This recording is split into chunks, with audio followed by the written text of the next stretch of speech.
Hello everyone, welcome back to our channel yes sir charismatic chemistry. आपका हमारे channel पे स्वागत है। होपफुली आप सभी बहुत अच्छे होंगे, बेहतरीन होंगे, अपनी ज़िंदगी में अच्छा कर रहे होंगे।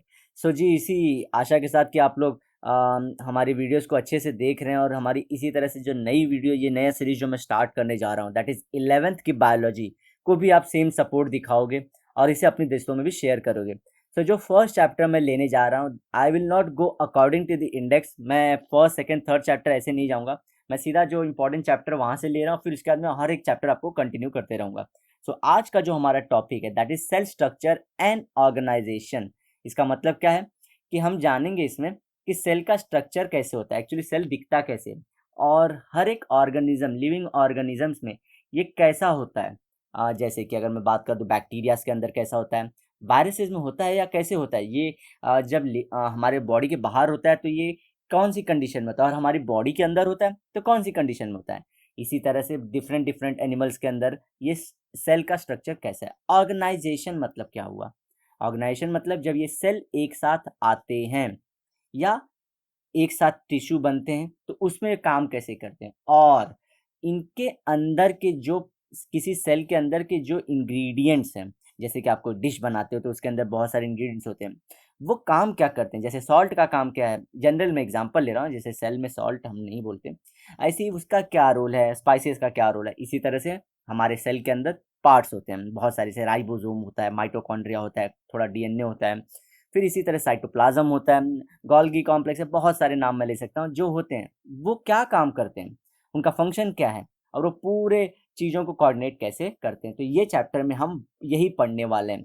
सो ये इंटरेस्टिंग टॉपिक मेरे हिसाब से कि ये जानना बहुत ज़रूरी है, और ये बेसिक है। जैसे केमिस्ट्री में आपको एटॉमिक्स जो बोलते हैं ना, एटॉमिक स्ट्रक्चर करना बहुत जरूरी होता है, उसके हिसाब से आप आगे बढ़ते हो पूरे के पूरे केमिस्ट्री में। या फिजिक्स में आप जो रहता है पहले यूनिट्स एंड मेजरमेंट के थ्रू और बेसिक्स करके आप आगे बढ़ते हो। इसी तरह से हमको बायोलॉजी में अगर आगे बढ़ना है तो सेल का structure is very important. Primary चीज जो आपको स्कूल में सिखाई जाती है दैट इज सेल स्ट्रक्चर, तो इसीलिए मैं 11th का ये टॉपिक चूज कर रहा हूँ। तो स्टार्ट करते हैं ये टॉपिक, और आप लोग जरूर अपना सपोर्ट बढ़ चढ़ के इसे जरूर दिखाना, और अपने दोस्तों में शेयर जरूर करना, और जो हमारी गलतियां उसे बताना भी। तो स्टार्ट करते हैं सेल के बारे में। Cell is called a structural and functional unit of all living organisms capable of independent existence and can perform all the function of life। बहुत इंपॉर्टेंट है सेल की डेफिनेशन।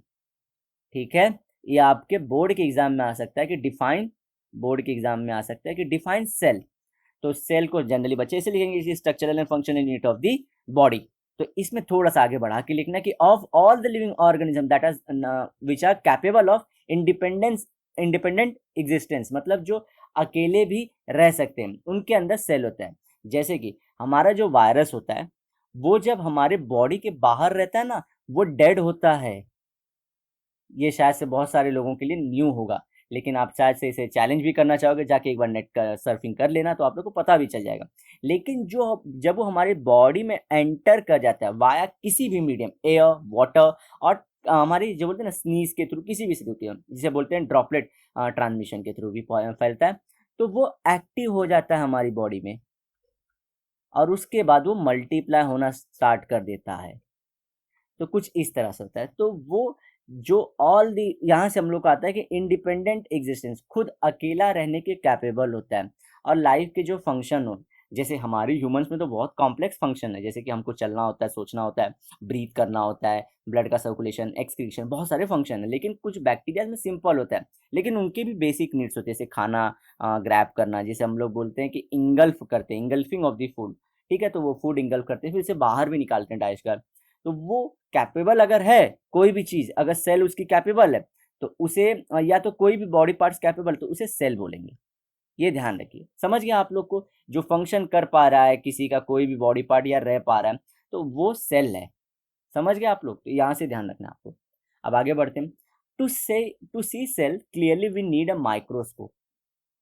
माइक्रोस्कोप का मतलब क्या होता है? छोटी चीजों को स्कोप करके या बड़ा करके दिखाए। अगर इतना है तो इतना। तो जनरली हमारी ह्यूमन सोसाइटी में भी होता है, बोलते हैं ना, छोटी सी बात का राई का पहाड़ बना देते हैं, दैट राई का पहाड़ जो बनाता है उसे माइक्रोस्कोप बोलते हैं। ठीक है, larger cells can be seen through a simple microscope. Simple microscope क्या होता है, आप लोग अपने 10th स्टैंडर्ड में पढ़ेंगे। सिंपल एक ही लेंस रहता है, और ये यहाँ पे से अगर आती है तो लाइट ऐसे, जान दीजिए आप लोग को ऑलरेडी किए होंगे। तो सिंपल माइक्रो हमारे सिंगल लेंस होता है। But to see smaller cells we require compound microscope. Compound में क्या, यहाँ पे आईपीस आ जाती है कंपाउंड में, सो दो लेंस हो जाते हैं। तो एक वाले आईपीस होता है और एक होता है ऑब्जर्वर लेंस। तो दो, तो ऐसे कंपाउंड हो गया तो दो की पावर हो जाती है। सो एक और एक मिलके 22 हो जाते हैं। जनरली आप लोग 11 सुनेंगे, लेकिन ये बहुत ज़्यादा मल्टी मतलब बढ़ा उसको मैग्नीफाई कर देता है। Simple microscope can magnify 50 to 100 times. ये विजिबिलिटी की बात हो रही है कि आपको क्लियरली कितने तक विजिबल होगा, ये बात बताना चाह रहा है वो, ठीक है ना। But a compound microscope can do so 1000 times और मोर, ठीक है, ये याद रखना है। In the microscope we use in the library a beam of light is used to make things visible, hence it is called a light microscope. जैसे कि आप लैब में अब जाओगे, कुछ बच्चे पहुंच गए होंगे ऑलरेडी, तो देखे रहेंगे कि यहाँ पे ऐसा रहता है, 3 लेंस लगे होते हैं, और 3 लेंसेज को हम एडजस्ट करते हैं। वो एडजस्ट क्यों करते हैं, एक तो पहले पोजीशन देखते हैं कि हमारे सेल की पोजीशन बराबर, दूसरा लाइट एडजस्ट करते हैं उसमें। तो ये आप लोगों को सिखाया जाएगा। और ये 11th में जो बच्चे चले गए हैं उनके लिए तो ये हैप्पी जर्नी होगा, नया एक्सपीरियंस होगा, बहुत खुशनुमा माहौल रहता है। सो आप लोग को, those who are from like कि थोड़े से शाय, लेकिन प्लीज़ एक्सप्लोर करना। ये टाइम आपकी लाइफ का बहुत इंपॉर्टेंट है, जहाँ पे आप लोग बहुत सारी चीज़ें सीखेंगे। आपका हर बोलते सीनियर यही बात बोलेगा कि एक्सप्लोर करना, एक्सप्लोर करना। तो कुछ हमें जैसे कि पहली बार जब ये दिखाया गया था, इवन हमारे स्कूल में भी दिखाया गया था, लेकिन डिटेल्ड वर्जन में नहीं बताया गया था इतना। लेकिन कॉलेजेस में आपको डिटेल वर्जन में ये बताया जाता है, तो वहाँ पे इसे ज़रूर देखना, प्लस कॉलेज लाइफ भी इंजॉय करना।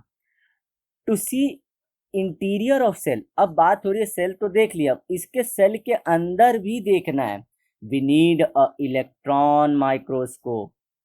इलेक्ट्रॉन माइक्रोस्कोप कैसा होता है, जनरली इसमें इलेक्ट्रॉन, फास्ट मूविंग इलेक्ट्रॉन को ट्रांसफर किया जाता है ऑब्जेक्ट पे, उसके वजह से हमें रेडिएशन मिलते हैं, और वो रेडिएशन के थ्रू हम इसका स्ट्रक्चर देख पाते हैं, which can magnify to 5 lakh times. तो आपके पास हो गए, कितने हो गए, एक हो गया फर्स्ट सिंपल, दूसरा कंपाउंड, तीसरा light microscope, and fourth is electron microscope. जी हाँ, कुछ बच्चों को लग रहा है ये क्यों हम लोग पढ़ रहे हैं, तो ऑलरेडी जानते हैं, लेकिन भाई मेरी बात सुनिए, ये सब जब आप कॉलेज में जाओगे और जिनकी नीट की प्रिपरेशन करनी है, सिंपल सिंपल टॉपिक ही आप लोग को डिबेट में अटका देते हैं। और नॉट ओनली डिबेट, मतलब कहीं अच्छा मतलब एग्ज़ाम क्लियर करने जा रहे हैं और हमें ये माइक्रोस्कोप के बारे में ही नहीं पता है, तो हम मतलब जनरली वो लोग लेवल देखते हैं कि ये तो कुछ किया ही नहीं प्रैक्टिकल इसने। सिंपल करता है 50 से 100, ये 1000, ये लाइट बेस्ड होता है, और ये 5 लाख टाइम्स मैग्नीफाई कर देता है सेल के अंदर। मतलब ये सेल को इतना बड़ा करके दिखा के इसके अंदर छोटे छोटे पार्ट दिखाता है।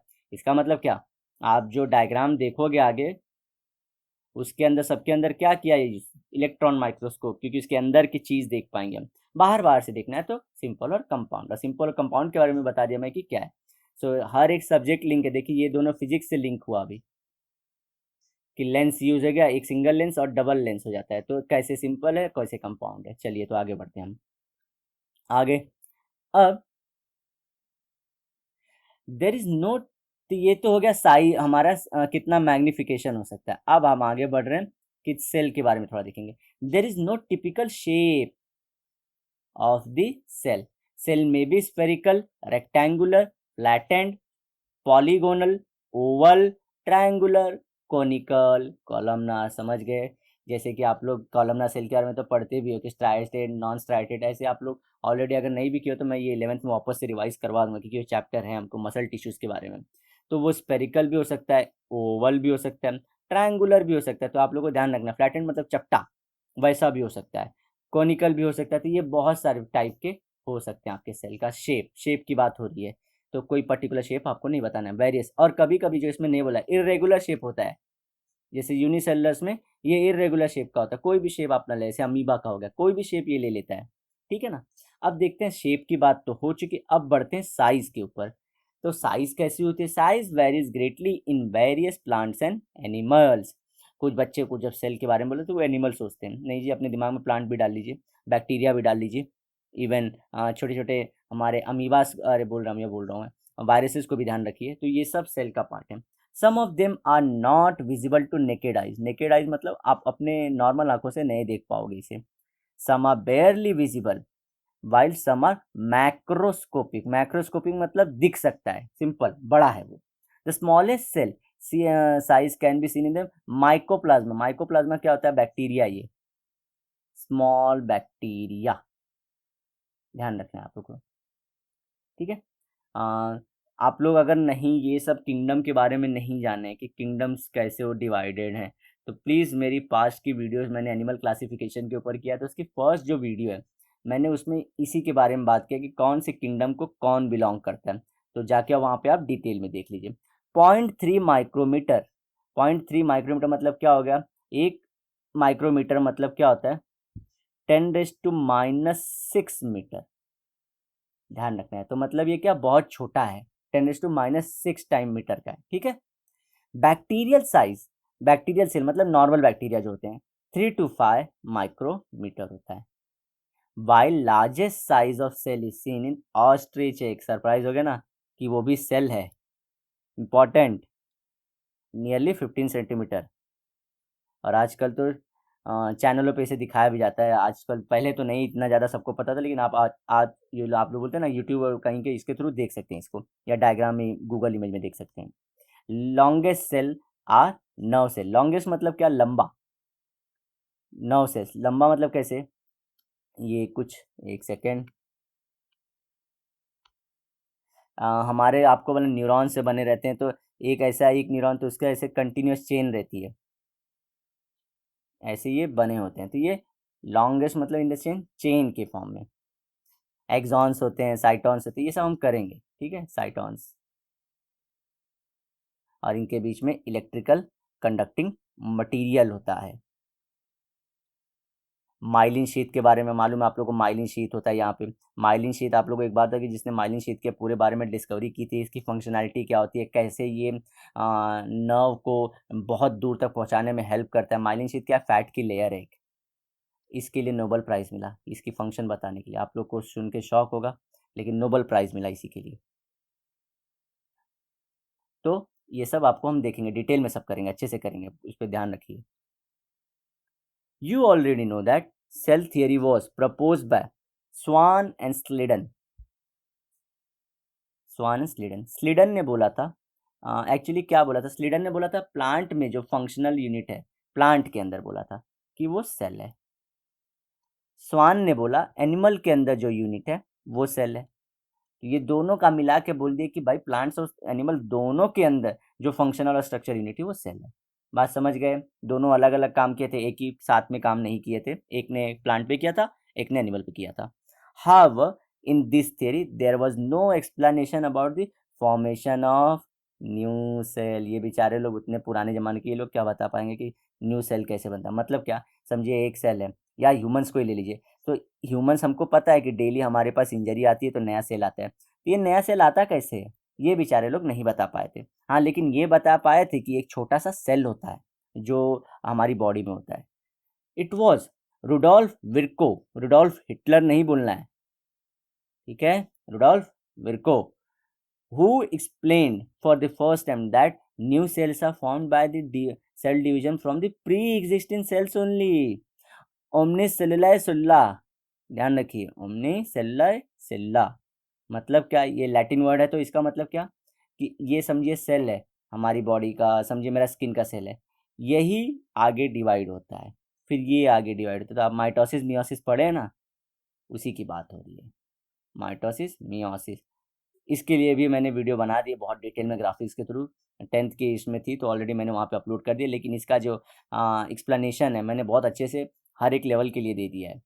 So in the later years the advance research in this cytology, cytology क्या होता है, स्टडी ऑफ सेल होता है, स्टडी ऑफ सेल, ध्यान रखिए आज से, led to modification in cell theory and it is now known as the modern cell theory, ध्यान रखिए, मॉडर्न सेल थियरी अब बोलते हैं। कि क्या है मॉडर्न सेल थ्योरी, आपको पूछ सकते हैं। अब मॉडर्न सेल थ्योरी कब बनी, जब रिसर्च आगे बढ़ा।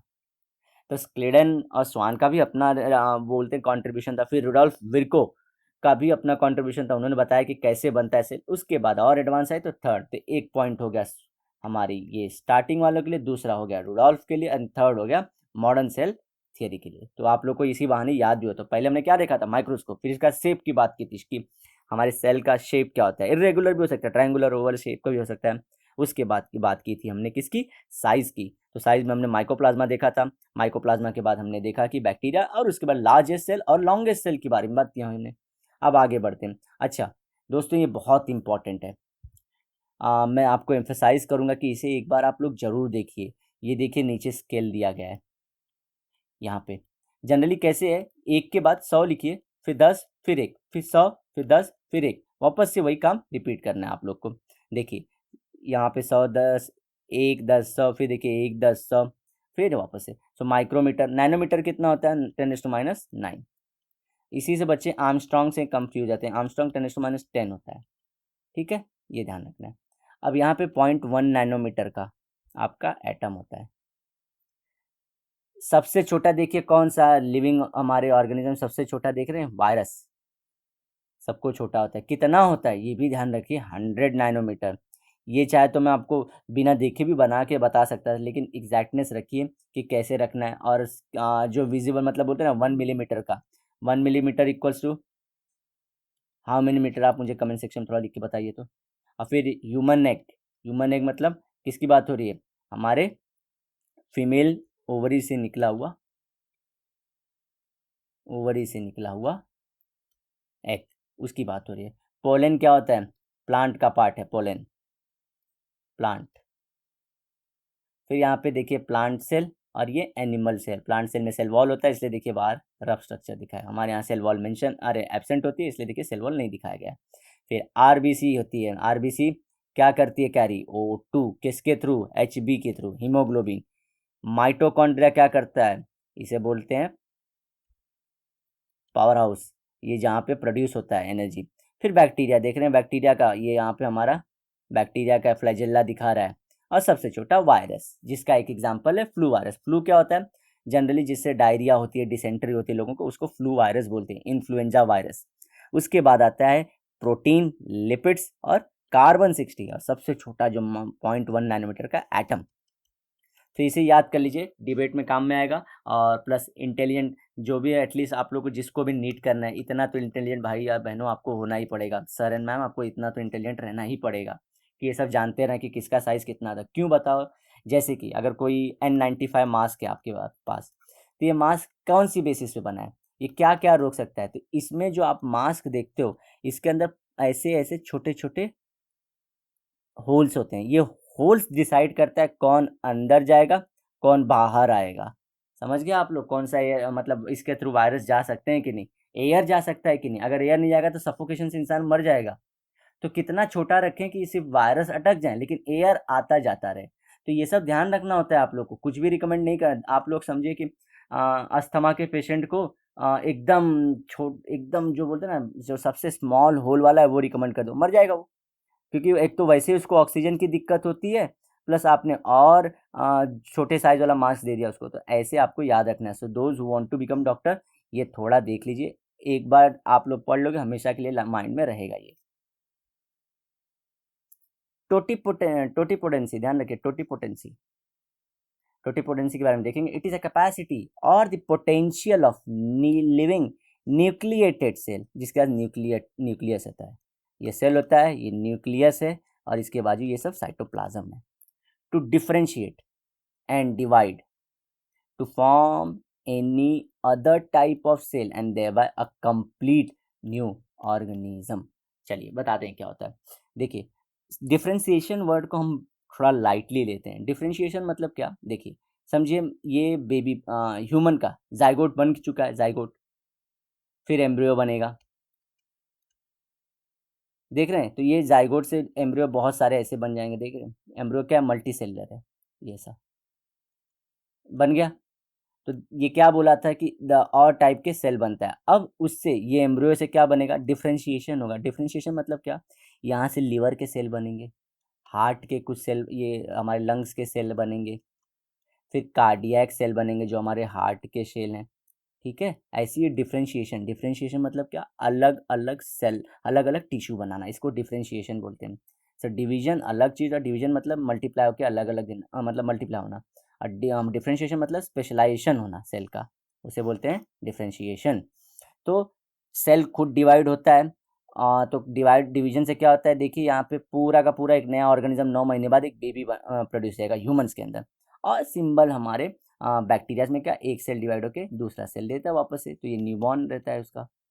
कभी कभी मल्टीपल दे देता है तो बहुत सारे दे देगा, बस यही है। तो टोटिपोटेंसी क्या होती है, यही जो सेल है उसके डिवाइड होने की कैपेसिटी। ठीक है, और सेल डिवाइड होता है तो उसके अंदर न्यूक्लियस होता है। न्यूक्लियस क्या रखता है, पूरा इन्फॉर्मेशन रखता है कि भाई कैसे डिवाइड होना है पूरा। वो बोलते हैं ना डेटा सेंटर है, आजकल आप लोग डेटा सेंटर जान गए हो कि हर एक मोबाइल में डेटा होता है, रिकॉर्ड होता है उसके अंदर। तो ऐसे ही जो हमारा न्यूक्लियस है वो उसकी मेमोरी है। A cell is totipotent. अच्छा, और एक थोड़ी सी बारीक चीज़ बताऊंगा मैं। देखिए, टोटीपोटेंट वर्ड अलग है, टोटीपोटेंसी वर्ड अलग है, ध्यान रखना। जैसे स्पेलिंग में भी आप लोग को दिख रही होगी, लेकिन बोलते वक्त आप लोग कंफ्यूज कर जाते हो टोटीपोटेंसी और टोटीपोटेंट में। टोटीपोटेंसी किसी भी सेल की कैपेसिटी है, सिर्फ डिवाइड होने को बोला है। टोटीपोटेंट देखिए वहीं पे क्या है, because it has the entire genetic information, किसके अंदर, न्यूक्लियस के अंदर, genetic information of the organism in its nucleus. ठीक है, a cell is totipotent. Totipotent मतलब क्या, ये सेल पूरा एक नया या तो बॉडी पार्ट बना सकता है या तो नया ऑर्गेनिज्म, ये बात ध्यान रखना है। मैं बताता हूँ मैं क्यों अलग बता रहा हूँ इसको। Embryonic animal cells are totipotent.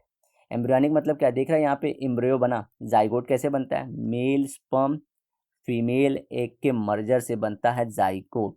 Zygote divide होके बनाता है एम्ब्रियो। तो जो ये एम्ब्रियो का सेल है उसे आप ले लीजिए, एम्ब्रियो के सेल को ले लिया मैंने। अब इसमें थोड़ा डीमिथाइलेशन और डिकार्बोक्सिलेशन करना पड़ता है, थोड़ा प्रोसेस होता है, जिससे ये ना स्टेम सेल हम लोग बोलते हैं ना, स्टेम सेल उसमें होता है। और स्टेम सेल से, अब ये स्टेम सेल अगर जो मुझे मिल गया, ये मस्त सेल है जो कैपेबल है किसी भी बॉडी पार्ट बनाने में। जैसे कि ये मेरा हार्ट बना सकता है, ये मेरा लीवर बना सकता है, ब्रेन बना सकता है, आपकी किडनी बना सकता है। तो ऐसे बहुत सारे ऑर्गन ये एम्ब्रियोनिक सेल से बन सकते हैं, तो ऐसे सेल को बोलेंगे टोटीपोटेंट। ध्यान रखना है आपको। इसी के साथ आता है प्लूरीपोटेंट, या और आता है एक ऑलिगोपोटेंट। ये प्लूरीपोटेंट मतलब क्या, बहुत सारों में, लेकिन पूरा का पूरा हर एक चीज़ नहीं बना सकता। जैसे कि कोई सेल बना, स्टेम सेल मिला, मैंने ले लिया, अब उससे मैंने क्या कर सकता हूँ, सिर्फ उससे मैं समझिए सिर्फ मैं लीवर ही बना सकता हूँ बस, और कुछ ज़्यादा चीज़ नहीं बना सकता। ऑलिगोपोटेंट, या समझिए लीवर बना सकता हूँ, थोड़ा और ले लेते हैं, किडनी बना सकता हूँ और लंग्स बना सकता हूँ, बस इतना ही। ऑलिगोपोटेंट से क्या, एक दो चीज़ ही बना सकता हूँ। ये बात आपको ध्यान रखना है कि कैसे ये पूरा काम करेगा। ठीक है, तो आपको थोड़ा एक्स्ट्रा इन्फॉर्मेशन दिया मैंने, लेकिन आगे आपको काम में आएगा। टोटीपोटेंट क्या होता है, प्लूरीपोटेंट क्या होता है, ऑलिगोपोटेंट क्या होता है। ठीक है, stem cells have great medical application including cure for the disease. Cure for the disease मतलब क्या, किसी का ना अगर ब्लड कैंसर भी है, तो ऐसे में क्या होता है, जो उनके जो ब्लड सेल्स हैं वो डिफॉर्म हो चुके हैं। मतलब क्या, ब्लड कैंसर क्या होता है जनरली, कैंसर में क्या होता है, सेल के बनने की जो प्रोसेस होती है, हमारी बॉडी में सेल बनना और सेल का डाई होना दोनों साथ में चलता रहता है, वो साइकिल रहती है। सो दो सेल मरे बने तो दो सेल मरते हैं, तो ऐसे साइकिल मेंटेन रहती है। लेकिन इसमें कैंसर में क्या होता है, सेल के बनने का प्रोसेस बढ़ जाता है ऐसे, और ये हमारी बॉडी को पूरा ख़त्म कर सकता है, कैपेसिटी इसकी। और इसके डेथ होने, सेल के डेथ की जो साइकिल है वो धीरे हो जाती है और बनने की साइकिल बढ़ जाती है, इसी को कैंसर बोलते हैं। तो ब्लड, तो इसमें किस में डिफेक्ट था, हमारे जो टिश्यू है उसमें डिफेक्ट था, तो ये क्या है, टिश्यू को निकाल दो बॉडी से बाहर, नया स्टेम सेल ला दो, आपका कैंसर क्योर हो गया। इसी तरह ऑर्गन क्योर हो सकता है, तो ऐसी चीज़ें होती हैं। फिर से, postulates of modern cell theory. Postulates मतलब क्या, जिसके बेसिस पे मॉडर्न थ्योरी पूरी बनी, उसके क्या मतलब सिग्निफिकेंस ये आपको करना है। देखिए, ये 6 के 6 आपके एग्जाम में डायरेक्टली आ सकता है। देखिए, all living organisms are made up of cells. सब के सब जो लिविंग ऑर्गन, देखिए यहाँ पे मेंशन करके रहे लिविंग ऑर्गन है, किससे बने हुए हैं, सेल से। अब दूसरी बात, living cells arise from pre existing cells. आप दुनिया में जो भी सेल देख रहे हैं आपके आजू बाजू में, ये कहीं ना कहीं प्री एग्जिस्टिंग एक सेल से ही आया हुआ है। पहले आपको मालूम है यूनिसेलुलर थे, करोड़ों साल के लाखों साल के बाद ये मल्टी सेलुलर जमा होकर मल्टी सेलुलर बने, मल्टी सेलुलर और डिफ्रेंशिएट करके हाइयर एनिमल कॉम्प्लेक्स एनिमल में बनते गए। फिर उसके बाद आज जो सबसे कॉम्प्लेक्स फॉर्म आपको दिख रहा है वो है ह्यूमन, एकदम पीक ऑफ बोलते ना कि इवोल्यूशन के उस पर बैठा है। A cell is structural and functional unit of the life. हमारी लाइफ का स्ट्रक्चरल मतलब जैसा हम दिख रहे हैं उसके लिए रिस्पॉन्सिबल कौन, लिवर का हमारा जो रहता है इस तरह से दिखना, जो हमारा लीवर इस तरह से दिखता है, हमारा हार्ट कुछ इस तरह से दिखता है, फिर हमारा जो लंग्स हैं इस तरह से, ये सब ऐसे क्यों दिखते हैं, ये सब सेल के वजह से अलग अलग, क्योंकि सेल डिफ्रेंशिएट हो चुका है, अलग अलग पार्ट्स में बढ़ चुका है इसलिए। और फंक्शनल मतलब क्या, लीवर क्यों ऑक्सीजन लेता है, हमारा हार्ट क्यों ब्लड को पंप करता है, लीवर बायो ट्रांसफॉर्मेशन क्यों करता है, ये सब क्यों करता है, सेल के, उनके सेल अलग हैं इसलिए वो अलग अलग काम भी करते हैं। अब total activities of cell are responsible for the activity of an organism. अब जो मैं सांस ले रहा टोटल एक्टिविटी जो भी ये सेल के अंदर टोटल होता है, तो वो बोलते हैं ना उसकी इसका इम्पैक्ट किस पे होता है, पूरे ऑर्गेनिज्म पे होगा। तो सिंपल सी बात है, सिर्फ लिख दिया उसने। फिर भी आप लोग को 6 पोस्टुलेट बोलेंगे, देखिए 1 2 3 4 5 6 पोस्टुलेट्स, नहीं आप लोग को ध्यान रखना है। तो जो सेल में होगा, तो जैसे सेल में अगर सेल का जैसे मैं बताया ना, सेल की अगर बनने की रेट बढ़ जाए और डेथ वाली रेट कम हो जाए तो कैंसर बोलेंगे। तो देखिए ऑर्गेनिज्म को बोलेंगे कि कैंसर हो चुका है, सिंपल सी बात है। तो जो भी एक्टिविटी सेल में होगी वो किसके लिए, वो उसका उसकी पूरा का पूरा इम्पैक्ट किस पे होगा, हमारे ऑर्गेनिज्म पे होगा। Cells show transformation of energy. Transformation of energy कैसे, देखिए समझिए ये एक सेल है, अब इसको मल्टीप्लाई होना है। मल्टीप्लाई होना मतलब एक और सेल या 2 सेल बनाने, तो इसको एनर्जी चाहिए कि नहीं, क्योंकि ये कहीं ना कहीं से इसको ये बनाने में ताकत लगेगी। तो ये क्या करेगा, बाहर से फूड जमा करेगा। सो फूड के अंदर कौन सी एनर्जी होगी हमारी, केमिकल एनर्जी होगी। ये केमिकल एनर्जी से इसने क्या बना दिया, नया सेल बना दिया। तो ये कन्वर्ट हुआ कि नहीं, बाहर के हमारे ग्लूकोज को उसने एब्जॉर्ब कर लिया, और कोई भी उसने खाना खाया उससे उसने सेल बना दिया। तो दिख रहा है कि नहीं, जो फ्री इनऑर्गेनिक मॉलिक्यूल थे उससे ऑर्गेनिक मॉलिक्यूल बन चुके हैं। तो यहाँ पे ट्रांसफॉर्मेशन ऑफ एनर्जी हुई। और क्या होता है, ये ग्लूकोज को समझिए, ये तो छोड़ो कि नया सेल बनाया, खुद ये सेल ही ग्लूकोज को लेगा, उससे तोड़ेगा, एनर्जी बनाएगा। अब उसने क्या किया, हमारे ग्लूकोज C6H12 को लिया, C6H12O6 को लिया, उससे क्या बना लिया, एनर्जी बना लिया। एनर्जी कौन से फॉर्म में, ATP के फॉर्म में। उससे उसने मूवमेंट की या तो खुद को रिप्रोड्यूस किया। तो ये एनर्जी का देखिए यहाँ पे ट्रांसफॉर्मेशन बदला, एनर्जी बदलते चल गया है, इसे बोलते हैं ट्रांसफॉर्मेशन। सेल्स कंटेन, इसे एक बार रब कर देता हूँ, सेल्स कंटेन न्यूक्लिक एसिड्स। कौन से न्यूक्लिक एसिड, 2 टाइप के, DNA and RNA। D deoxy ribose nucleic acid and ribose nucleic acid, 2 type के, in the nucleus and cytoplasm. ध्यान रखना है। गधे बच्चे रहेंगे वो बोलेंगे कि DNA सिर्फ हमारे न्यूक्लियस में होता है, नहीं। DNA आप लोग को शायद से पता होगा कि खुद का माइटोकॉन्ड्रिया और राइबोसोम का खुद का कभी कभी अपना DNA होता है। ये इंपॉर्टेंट है, ये नीट लेवल का क्वेश्चन है, तो आप लोग को अभी से मेंटेन करते हुए जाना है। तो 6 पोस्टुलेट्स हमारे हो गए कि पहला था कि सब लोग किससे बने, सेल से, फिर cell functional and structural unit है, और उससे पहले कि हर एक जो सेल नया आया है वो प्री एग्जिस्टिंग सेल से बना हुआ है। फिर जो भी सेल में हमारे चेंजेस आते हैं उसका इम्पैक्ट हमारे ऑर्गेनिज्म पे होता है, और ट्रांसफॉर्मेशन ऑफ एनर्जी भी मैंने एक्सप्लेन कर दिया। एंड इसके बाद देखा कि हमने क्या लास्ट पॉइंट रह गया था हमारा, कि 2 टाइप के न्यूक्लिक एसिड होते हैं, DNA एंड RNA। और ये सब कहाँ पे होते हैं, न्यूक्लियस में भी होते हैं, साइटोप्लाज्म। तो यहाँ तक हम लोग पहुँच चुके हैं। सो वीडियो को थोड़ा क्रिस्प और छोटा रखने के लिए मुझे यहीं पे इसे रोकना पड़ेगा, वरना मैंने सोचा था कि काइंड ऑफ सेल्स तक आप लोग को यहाँ पे ये भी टॉपिक ले लूँगा। तो कोई बात नहीं, इसे हम नेक्स्ट वीडियो के लिए रखते हैं। नेक्स्ट वीडियो में हम एक वापस से अच्छे एनर्जी के साथ वापस से आएंगे। टिल देन ये हमारी फर्स्ट कोशिश है, आप लोग प्लीज़ प्लीज़ प्लीज़ वीडियो को बहुत ज़्यादा लाइक करके अपना सपोर्ट ज़रूर दिखाना। और जैसे कि हम जानते हैं कि आपको पसंद आएगा तभी आप लाइक करोगे, कमेंट करोगे, शेयर करोगे। अगर आपको नहीं पसंद आए तो वो सिर्फ एक बार लिख देना क्यों पसंद नहीं आए। एंड आपके बिना तो हम लोग कुछ भी नहीं है, तो आप लोग हो तभी हम लोग हैं। So guys thank you again. हमारे अगर आप लोग ने वीडियो देखा तो हम मिलते हैं नेक्स्ट वीडियो में। Till then bye bye and have a great day ahead.